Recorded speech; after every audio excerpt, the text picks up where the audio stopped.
A homicide investigation is now underway after a man was found dead at the Burning Man festival in the Nevada desert. We don't yet know the victim's identity, and the local sheriff's office says the body was found lying in a pool of blood on the festival grounds Saturday night. The annual gathering in the Black Rock Desert attracts tens of thousands of people and is highlighted by the burning of a large wooden effigy of a man. That is on the next to last night.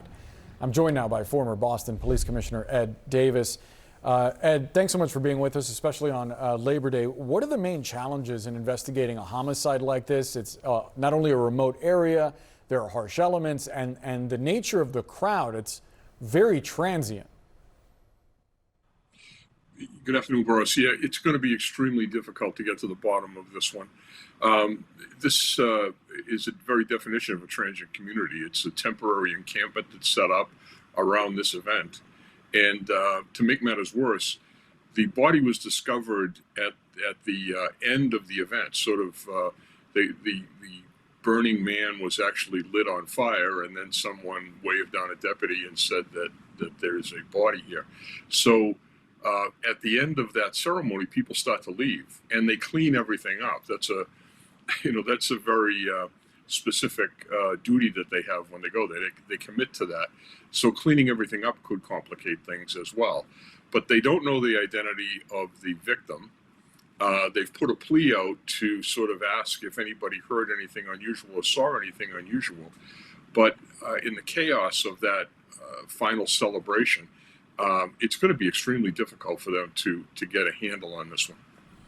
I wonder how you go about trying to interview people in the area if I mean, some of the music, for folks that don't know, is coming from these vehicles that are moving around, and like there's constant movement. So I wonder, how can you try to ascertain witnesses?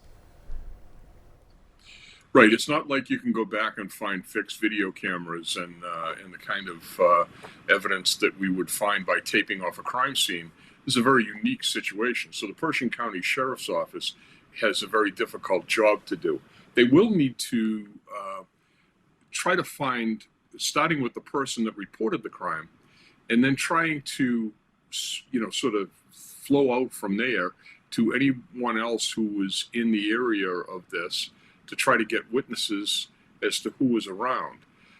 But you've got a situation where you don't know who the victim is. You certainly don't know who the suspect is, and everyone is leaving. So the very fact that that's the case, you're going to have to travel to interview people when you finally do identify them. I'm sure they're chipping away at it, and they've got some people that they can talk to, but leads are going to be hard to come by.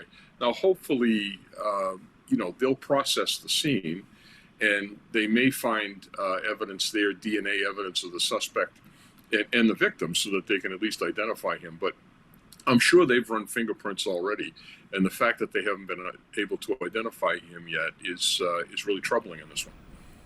Yeah, that's a good point. I wonder if someone wants to attend a festival like Burning Man in the future, what would your safety advice be? What kind of plan should you go in with?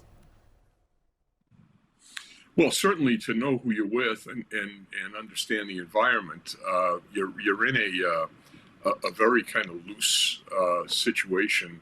Although I will say this is the first homicide that I've seen after 25 years or so, even more, of this event going on.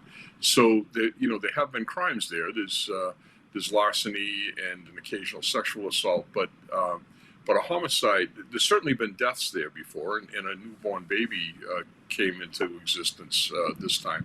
But a homicide is extremely unusual. So this is really not the standard, not the norm there.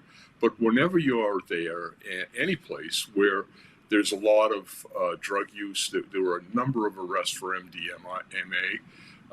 This is a drug that can cause all kinds of problems with people's actions. And whenever you're in that type of environment, you have to be extremely cautious.